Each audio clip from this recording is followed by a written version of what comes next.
Bueno, bienvenidos a todos a la 16ª edición de las Jornadas Informáticas en Salud, donde buscamos actualizarnos con cómo va la disciplina en sus diferentes dimensiones año a año, organizada por el Departamento de Informática del Hospital Italiano, y en particular a este panel de educación, que hace unos años se ha venido sumando a las diferentes propuestas dentro de las jornadas, y que puntualmente busca estudiar un poquito, digamos, desde la voz de sus protagonistas, ver cómo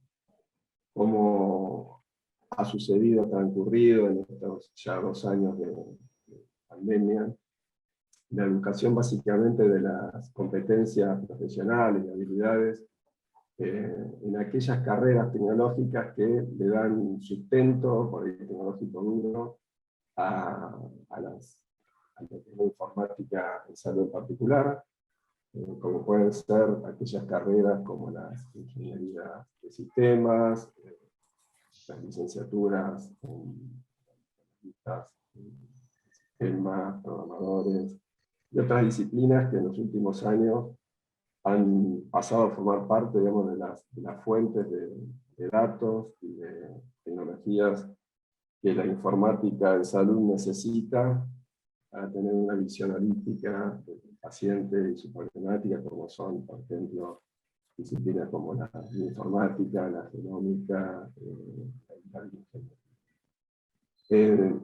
Es evidente que un evento como este, por ejemplo, de duración corta, de 2 o 3 días, la virtualidad a la que nos obligado por el aislamiento de la pandemia, sin duda que se puede considerar que tuvo un efecto benéfico porque nos permitió la virtualidad alcanzar a audiencias mayores y gente que por ahí por lejanía o solapamiento de actividades profesionales no podía participar, pero hay después todo otro mundo, digamos, de nuestra vida social, que se vio totalmente afectado por la pandemia, la vida económica, laboral de las empresas. Y si vamos a instituciones como las de salud, clínicas y hospitales, a las que buena parte de los asistentes trabajamos, y universidades, u otras escuelas, por ejemplo, el impacto fue formidable, al punto que, gran parte de la actividad se vio resentida, y en algunos casos, como es el educativo, digamos, pegó en el núcleo de lo que es el proceso de enseñanza-aprendizaje, como es la relación presencial directa entre profesor y alumno. Entonces, para contar, digamos, con la voz de sus protagonistas, digamos, en estas jornadas, cómo vivieron ese proceso de pasar a reconvertirse a una actividad totalmente virtual, obviamente dependiendo de cómo estaban, cuáles fueron sus problemáticas, sus estrategias, sus desafíos, qué acciones emprendieron, qué aprendizajes tomaron. Hemos invitado a 3 profesionales y académicos de reconocida trayectoria en nuestro país, como son los ingenieros Andrés Burstein, los doctores Federico Prada y Marcelo Rick, que además de ser profesores en ejercicio, muy activos, también tienen un rol dirigencial en universidades donde dirigen carreras tecnológicas como las que mencionamos anteriormente. Entonces, yo ahora los voy a presentar rápidamente, y después les voy a dar la palabra para que ellos se explayen y nos compartan su experiencia. El ingeniero Andrés Burstein es de formación ingeniero en sistemas de información por la Universidad Tecnológica Nacional, Facultad Regional de Buenos Aires, y posgrados en Dirección de Empresas. Además, es el vicedecano de la Facultad Regional de Buenos Aires, de esta misma universidad, desde el año 2013, y vicepresidente del Consejo Profesional en Ciencias Informáticas de la Ciudad Autónoma de Buenos Aires desde el 2011. Ha sido secretario de Tecnologías de la Información y la Comunicación en el Rectorado UTN, coordinador de la red de carreras de Ingeniería en Sistemas de Información del CONFEDI, secretario de Asuntos Reglamentarios en Red de Universidades Nacionales de Carreras de Informática, subsecretario gerente de Aplicaciones Informáticas de la Dirección de Informática y Comunicaciones en Procuración General de la Nación del Ministerio Público Fiscal. Además, fue subdirector del Centro de Información y Difusión de la Fundación Interamericana, siendo bajo su responsabilidad el desarrollo de aplicaciones web y sistema de e-learning para toda Latinoamérica y Caribe, auspiciado por el Banco Interamericano de Desarrollo. Es además profesor titular e investigador con más de 30 años de experiencia de docencia universitaria. Por su parte, el doctor Prada es decano actualmente de la Facultad de Ingeniería y Ciencias Exactas de la UADE, Universidad Argentina de la Empresa, y profesor titular e investigador del Instituto de Tecnología de la América. Por otra parte, fue fundador y codirector de Genes for Health, que es una organización dedicada a la educación en biociencias. Durante más de 10 años dirigió también la licenciatura en Biotecnología y Informática de UADE, y se desempeñó como Genómica de Health Data Integrity Manager en the Life Foundation de los Estados Unidos, y responsable del Laboratorio de Servicios Bioinformáticos y Biotecnológicos de Bonfest, Sociedad Anónima. Estudió Ciencias Biológicas con diploma de honor y realizó su doctorado en la Universidad de Buenos Aires en el Instituto del Eluard. Tiene más de 30 años de docencia universitaria en numerosas universidades locales y ha sido disertante de numerosos cursos y simposios nacionales e internacionales, desarrollando una fuerte actividad de divulgación científica en todos los niveles educativos, incluyendo participaciones como orador en charlas TED en 3 oportunidades. Actualmente su actividad profesional está centrada en la biología molecular, la terapia génica, la genómica y la bioinformática. Por su parte, el doctor Marcelo Riz es director del Instituto de Medicina Translacional e Ingeniería Biomédica, de dependencia tripartita del CONICET, del Instituto Universitario del Hospital Italiano y del Hospital mismo. Es director de la carrera de Ingeniería Biomédica del Instituto Universitario del Hospital Italiano, investigador principal de CONICET, y profesor de Ingeniería en Sistemas de Información de UTN, Facultad Regional de Buenos Aires, donde también es profesor en Ciencias de la Computación de la Facultad de Ciencias Exactas y Naturales de la UBA. Doctor en Ingeniería por la Universidad Nacional de Córdoba y de la UBA de la Facultad de Medicina. Tiene también un máster en Administración de Empresas de la Universidad de Palermo, y su formación inicial es como ingeniero en electrónica de la Facultad Regional de Buenos Aires. Bueno, ya presentado a nuestros 3 panelistas, un honor tenerlos con nosotros. Y retomamos el hilo del tema que nos atañe para preguntarles y que contesten en el orden que quieran, nos den su visión sobre cómo tuvieron que resolver la enseñanza virtual en sus carreras tecnológicas en estos ya casi 2 años que venimos completando de actividad académica bajo pandemia. Entonces, cuáles fueron los desafíos, las acciones, las estrategias, o algunos aprendizajes particulares que nos puedan compartir. ¿Te parece, Andrés, de comenzar? Muchas gracias por la invitación, Jorge. Un gran placer de compartir este espacio que para mí es, además de un placer, un honor con Marcelo, con Federico. En primer lugar, para situarnos, UTN es la Universidad Tecnológica Nacional, única universidad federal, presenta ciertas características, como 30 facultades regionales en todo el país, y se centra en la ingeniería. Hay licenciaturas y hay otras opciones, pero su núcleo central es la formación en ingeniería. Obviamente que esta situación a toda la educación en su conjunto nos agarra de sorpresa, pero en UTN Buenos Aires sí es importante soslayar que desde el año 2010 tenemos un campus virtual con una plataforma Moodle de actualización permanente en sus versiones, con lo cual la transición del plantel docente no fue tan dramática, llamémosle por adjetivar.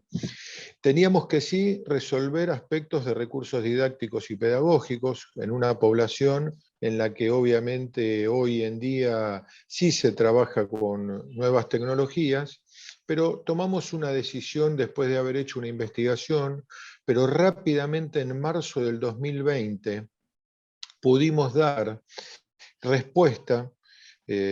Aclaremos que en marzo del 2020 fue el inicio de formal, digamos, del aislamiento obligatorio, más que de una cuestión pandémica, y teníamos que dar respuesta a nuestra comunidad.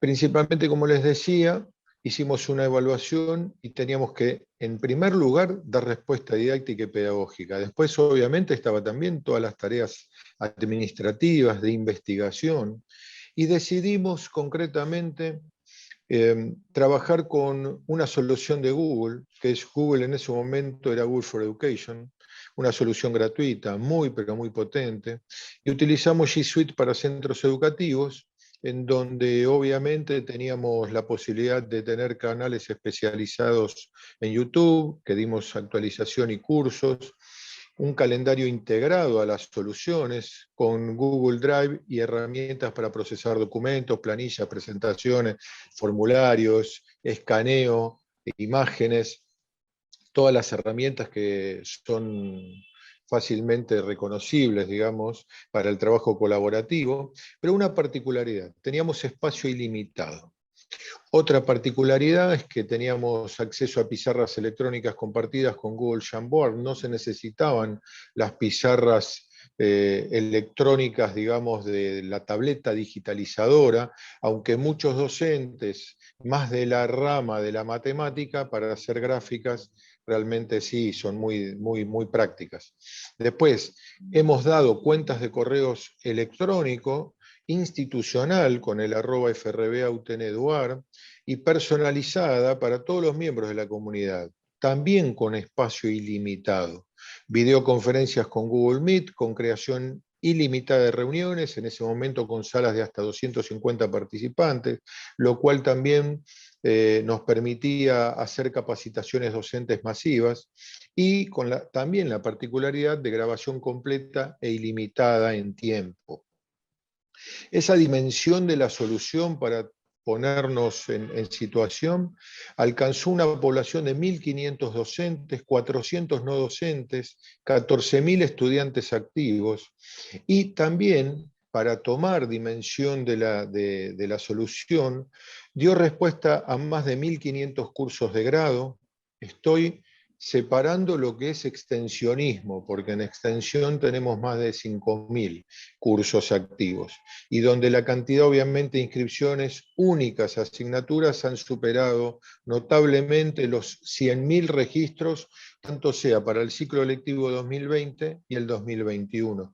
Un tema que seguramente vamos a tener oportunidad de tratar aquí mismo, es justamente la posibilidad que esto brindó a un sector de la población donde trabajaban estudiantes que tenían trabajo, y esto obviamente dio esa posibilidad de poder explotar el potencial del concepto de virtualidad.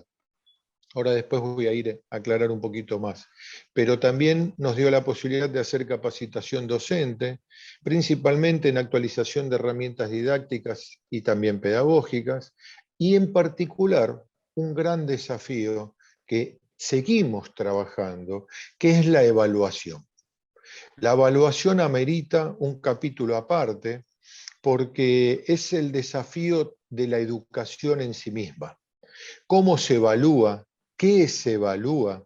Este juego de competencias, más principalmente en ingeniería, porque teníamos que dar respuesta a algo que demanda de por sí una posibilidad de tener laboratorios remotos, y verdaderamente la dificultad que a veces presenta el no contar con herramientas, por ejemplo, de realidad aumentada, en donde esas prácticas y esa posibilidad de desarrollar para un estudiante una actividad que hasta el momento en la historia de la educación de ingeniería siempre fue presencial, física.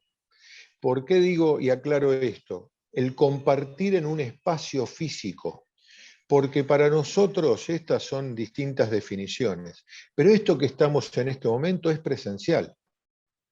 Esto no está grabado, es en tiempo real y nosotros estamos presentes. La distinción que yo hago es la virtualidad en tiempo diferido o la virtualidad en tiempo real. Presencia seguimos teniendo. No estamos compartiendo el mismo espacio físico de poder tocarnos, pero pero estamos en este momento presentes. Entonces, también nos enfrentamos, y por último, para dar lugar, nos enfrentamos también a dificultades administrativas, que rápidamente pudimos dar respuesta acorde a cómo iban avanzando los tratamientos administrativos en los distintos órdenes de la vida, me refiero a bancos y demás.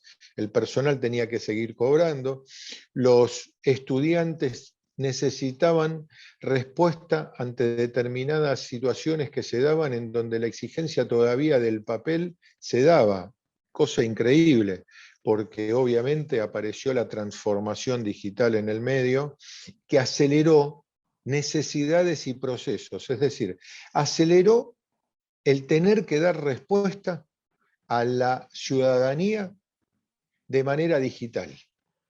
Simplemente eso, lo aceleró. Hoy, obviamente, ya a finales del 2021, creo que aprendimos y muchas lecciones de estas situaciones de tener que dar respuesta de manera digital. Implementamos ventanillas virtuales de atención. Esas ventanillas virtuales de atención tenían dos instancias. Una primera instancia que era lo que vulgarmente en informática se determina como una tiquetera. Se abrían tickets y se daban respuestas en tiempo diferido. Y después, para dar respuesta a la inscripción a asignaturas y exámenes finales que hemos tomado desde el inicio y hasta se han recibido ingenieros en pandemia a través de esta modalidad de tecnología mediada, de virtualidad mediada por tecnología. Y después teníamos otra instancia que era el de atención personalizada a través de videoconferencia puntual, como si fuese el sacar un turno de un banco o el, obviamente, sacar también un turno en la atención de una clínica u hospital, como si fuese una videoconsulta, que rápidamente el hospital italiano, me consta, lo hizo también inmediatamente, dando respuesta a esta necesidad de manera impecable. Este es el panorama general al que tuvimos que enfrentarnos, con desafíos y las acciones que hicimos en particular abocadas a la enseñanza y aprendizaje de ingeniería. Interesante lo que nos comentás, Andrés, sobre todo porque hablas de que probablemente tuvieron mayor transformación, una revolución en actividades que, si se quiere, parecerían periféricas a lo que es la educación en sí, ¿no? Como son todas esas gestión, esa estructura de gestión administrativa y gestión académica, pero no estrictamente relacionado con la enseñanza, como que ya, al menos UTN tenía cierta capacidad, cierta infraestructura para que el proceso educativo fluyera, pero se encontraron tal vez con más trabas para, bueno, esto que contabas de las inscripciones, de los otros trámites que tenían que hacer los estudiantes. Bueno, le paso la palabra a Federico, si nos quiere contar cómo vivieron esta problemática en Guadalajara. Gracias, Jorge. La verdad que es un verdadero placer, como expresaba Andrés, compartir este espacio junto con Marcelo, con Andrés y contigo. Y muchísimas gracias por la invitación, porque me parece no solamente oportuno, sino, digamos, atinado el hecho de discutir o transmitir un poco cómo fue encarar desde la educación y desde la ingeniería este proceso, este momento que nos toca vivir tan particular, ¿no? Y me siento bastante representado con las palabras de Andrés. Hay algunas pequeñas diferencias. Como mencionabas vos en la introducción, o cuando comentabas algunas cosas en relación a nuestra formación, yo soy biólogo, me toca en este momento, más allá de mi historia como director de biotecnología y bioinformática dentro de la UADE, de la Universidad Argentina de la Empresa, digamos, siempre estuve involucrado en biociencias, me toca dirigir la facultad como decano, y aparecieron nuevos desafíos que se dieron de manera simultánea en este proceso de pandemia. Es decir, yo asumí en pandemia. Algunas personas se separaron, otras se formaron nuevas parejas. Bueno, yo me casé con un nuevo puesto y la verdad que estoy muy contento, pero bueno, al mismo tiempo súper desafiante. La Universidad Argentina de la Empresa tiene una facultad, que es la Facultad de Ingeniería y Ciencias Exactas, dentro de la cual existen carreras que no solamente son científicas, o sea, tecnológicas, sino también científicas, como les mencionaba recién, como biotecnología, bioinformática, y bueno, carreras relacionadas con ambiente y agro, ingenierías como electrónica, electromecánica, informática, alimentos, industrial, son algunas de las carreras que nosotros tenemos. Y en ese sentido, digamos, es una facultad con muchas diferencias académicas, ¿no? Porque de punta a punta, si las acomodamos en función de la relación académica, tenemos digamos, como un abanico súper amplio, pero en todos los casos el aprender haciendo es fundamental, y de hecho es nuestro eslogan. Nosotros consideramos que el aprendizaje tiene que ver con el acercamiento entre profesionales, docente, alumno, y sobre todo alumno-problema real, ¿no? Y bueno, un poco esto se vio interrumpido en la pandemia. Nosotros contamos desde hace casi 10, 12 años, 11 años, con un edificio integral de laboratorios, el WADE Labs, y bueno, cuando nos encontramos que esa posibilidad se había cerrado, ahí es donde comenzamos a sacar herramientas de la manera más rápida para que el alumno, como decía Andrés, a principio del año pasado, el 2020, comenzara a disfrutar este aprendizaje práctico, ¿no? Que consideramos fundamental en el área de las ciencias y las ingenierías. El alumno no le sobra tiempo, porque el alumno de UADE es un alumno que estudia y trabaja, en la mayoría de los casos, y sobre todo en la Facultad de Ingeniería. De hecho, la universidad tiene el esquema de tratar de acomodar los horarios de una manera tal que pueda perfectamente el estudiante dedicarle un tiempo a su trabajo, a su subsistencia, digamos, económica, y en relación a sus tareas no sé, sociales con la familia, y que pueda sobre todo estudiar a la noche, por ejemplo, o bien temprano a la mañana. Y bueno, nos encontramos con el dilema de cómo reemplazar este acercamiento experimental. Las herramientas tecnológicas informáticas que utilizamos, que fueron de adquisición, digamos, a nivel práctico, inmediato, de una semana para la otra, nadie se imaginó que íbamos a poder hacer lo que ocurrió, que Andrés también lo comentaba. Los profesores, los miles de cursos que nosotros tenemos al día, en una sola sede son casi 35.000 alumnos, migraron a la virtualidad, y fundamentalmente nosotros tenemos el sistema, digamos, todo nuestro sistema asociado a la plataforma de Microsoft, de Teams, pero bueno, tenemos nuestras materias virtualizadas digamos, las más antiguas en Moodle, y la mayoría migradas a Brightspace. Así que esa fue, digamos, la primera herramienta que recibieron los alumnos, o el primer acercamiento de contacto. Y luego comenzaron a aparecer dilemas como, bueno, cómo enseñar digamos, esta manualidad, esta actividad hands-on que se pierde a partir de la virtualización, ¿no? O de la remoticidad, que sería el término que nosotros tratamos de utilizar, porque lo que hicimos fue remotizar las clases, no virtualizar todas las clases, ¿no? Hay una pequeña diferencia que tiene que ver con los contenidos que se pueden ir utilizando de manera sincrónica o asincrónica. Acá estamos hablando de generación de contenidos o generación de conocimiento en el espacio áulico, digamos, remoto, que sería el espacio de Teams. Y lo interesante es que, bueno, empezaron a aparecer herramientas que antes las usábamos como un agregado, como simuladores moleculares para las biociencias, simuladores del área de ingeniería para electrónica, no sé, electromecánica, cosas de física, inclusive para estadística.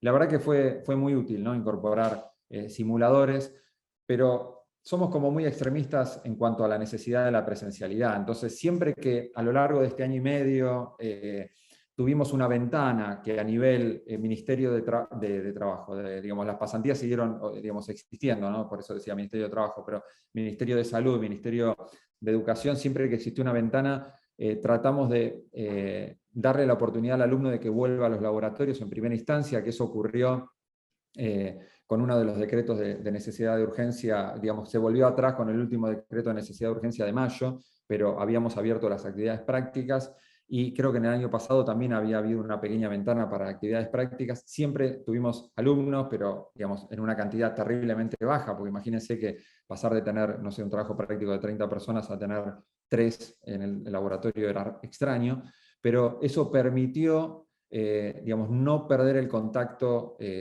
docente-alumno en las actividades prácticas. Después vinieron las clases en agosto y septiembre de este año.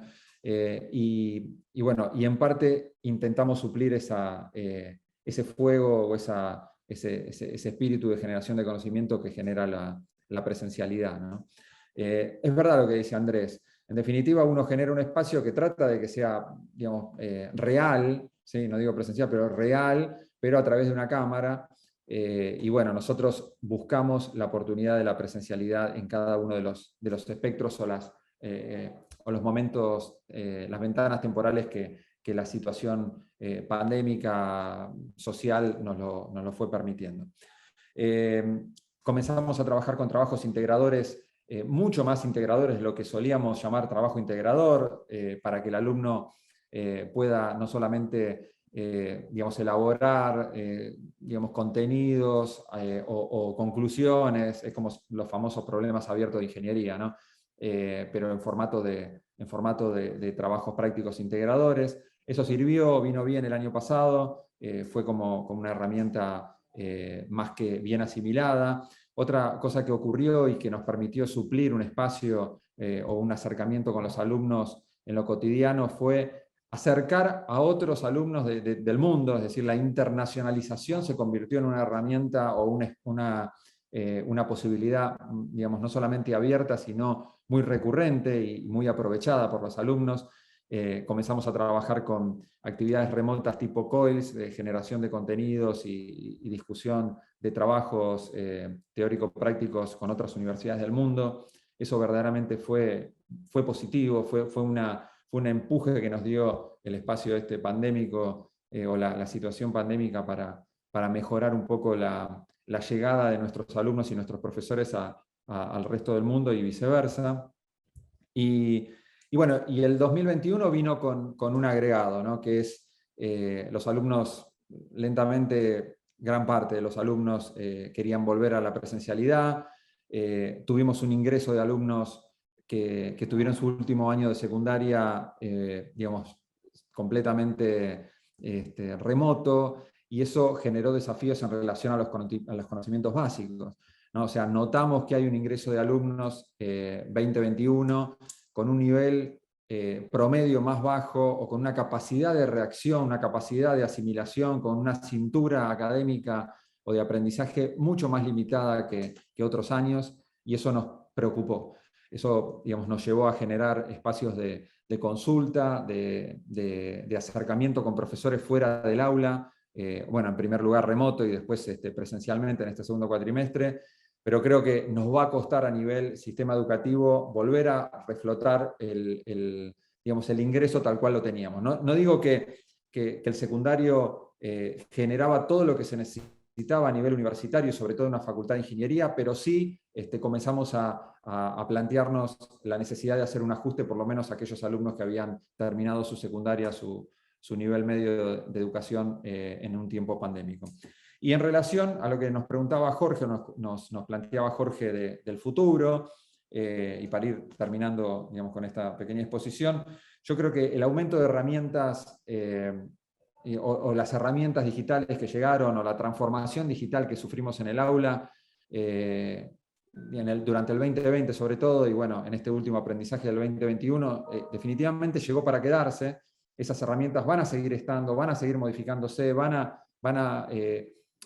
colaborar con la generación de conocimiento conjunto en el aula, pero, digamos, vuelvo a insistir, o sea, no concebimos, por lo menos desde la UADE, una universidad que tenga una facultad de ingeniería, digamos, de aprendizaje y de enseñanza remota, pero sí planteamos la posibilidad a futuro que ciertas carreras, sobre todo relacionadas con el área de la tecnología de la información, ¿sí? Informática específicamente, comiencen a abrir las puertas a una modalidad mixta o blended, en donde exista la posibilidad de tomar alguna de estas ganancias de espacio temporales que nos dio la pandemia como parte de la educación formal, ¿no? Y sobre todo en carreras, digamos, en carreras que no están acreditadas, que están en el artículo 42, perfecto, pero aquellas que ya pasaron al artículo 43, en relación a la acreditación de CONEAU, definitivamente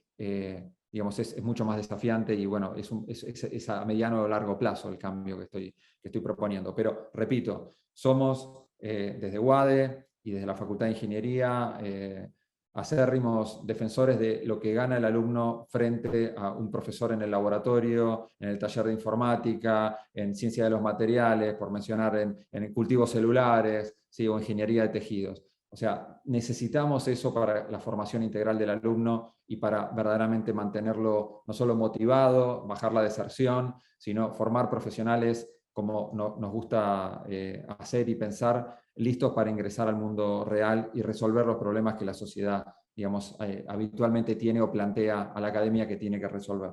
Y la capacitación, para terminar, esto solo, como decía Andrés, la capacitación continua de los docentes en herramientas nuevas fue fundamental. Nosotros creamos un espacio de enseñanza para los profesores, un Teaching Lab, un laboratorio de enseñanza, dirigido especialmente desde el área académica y de recursos humanos de la universidad, que fue fundamental para dar soporte a los profesores a lo largo de esta situación de pandemia.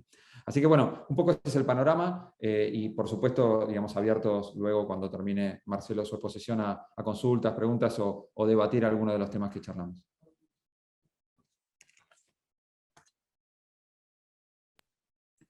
Genial, Federico. Muchísimas gracias. Súper variado y completo la descripción de cómo lo vivieron en UADE. Como bien decís, esa relación directa presencial, digamos, en las carreras donde se requieren habilidades de manejo de uno llama los fierros, ¿no? Tecnológicos, para manejar procesos que requieren cambios en materiales, ni hablar, pero ese contacto presencial con el docente, que hace un modelo de rol, digamos, que por ahí a la distancia es difícil de replicar, sin duda que es fundamental, y lo otro que comentabas de la demanda de los estudiantes ya a partir del 2021 para una presencialidad, aunque fuera mínima, de subsistencia o sea, de necesidades mínimas en cuanto a sentir, digamos, estaban estudiando una disciplina tecnológica y vivir el laboratorio, ¿no? Bueno, ustedes tienen los dos en sus universidades ya carreras, obviamente, con egresados que tenían que formarse en esas competencias, y porque ya salían y no se les podía tampoco demorar la graduación, porque bueno, era tal vez más perjudicial también frenarlos y detener el proceso educativo de carreras cuyos egresados son demandados por el mercado laboral, ¿no? En el caso de Marcelo, entiendo que bueno, ha comenzado a dirigir una carrera no nueva, pero sí nueva para el instituto universitario, pero que ya está entrando en su ciclo superior, así que si nos querés comentar, Marcelo, cuál fue la experiencia para la dirección de la carrera de Ingeniería Biomédica, ya dejo de compartir, entiendo que vos tenés un material, ¿no? Sí, bueno, ante todo, muchas gracias por la invitación, y sí, para mí es un placer y un honor estar en esta mesa junto con Andrés y Federico. Nos conocemos hace muchos años. Y bueno, complementando un poco lo que dijeron Andrés y Federico, estoy totalmente de acuerdo con ellos, y fue un gran desafío de un día para otro tener que acomodarnos. Todos teníamos un plan y tuvimos que cambiarlo bastante, así que también hubo un gran aprendizaje, como dijeron ellos, a lo largo de todos estos meses, y empiezo un poquito por el final y después les cuento un poco la experiencia nuestra, como dijo Jorge, en la carrera que dirigimos juntos de Ingeniería Biomédica en el Instituto Universitario, y también puedo hablar un poco complementando también lo que dijo Andrés, porque soy docente de la UTN, también un poco cómo lo viví de este lado. Y bueno, y empiezo por el final diciéndoles que también estoy de acuerdo con que el futuro es esta combinación de presencialidad y virtualidad. Eso creo que ya que estamos todos convencidos. Si bien las dudas que, por lo menos las que tengo yo, es acerca de cómo manejar los porcentajes, que eso va a ser una artesanía fina, porque hay materias muy distintas, que algunas funcionaron mejor con la virtualidad, les diría. Por ejemplo, lo que es programación, a mí me parece que en la virtualidad funciona mejor que en un aula, por ejemplo. Dar una clase donde tienen que programar, tienen que procesar información, datos teóricas. Obviamente el laboratorio no funciona muy bien. Pero creo que el desafío está en encontrar el punto justo dinámico de acuerdo a cada materia, en cada carrera. Y, por supuesto, cumplir con los marcos normativos, que bueno, tenían presentes un porcentaje antes de la pandemia y creo que quizás esto se tiene que revisar en el futuro. Quizás el Ministerio de Educación en algún momento, no sé, no hablé nada con nadie sobre esto, pero quizás tenga que revisarse esos porcentajes y subirlos un poco más inclusive, de ese famoso 30% o el 49%.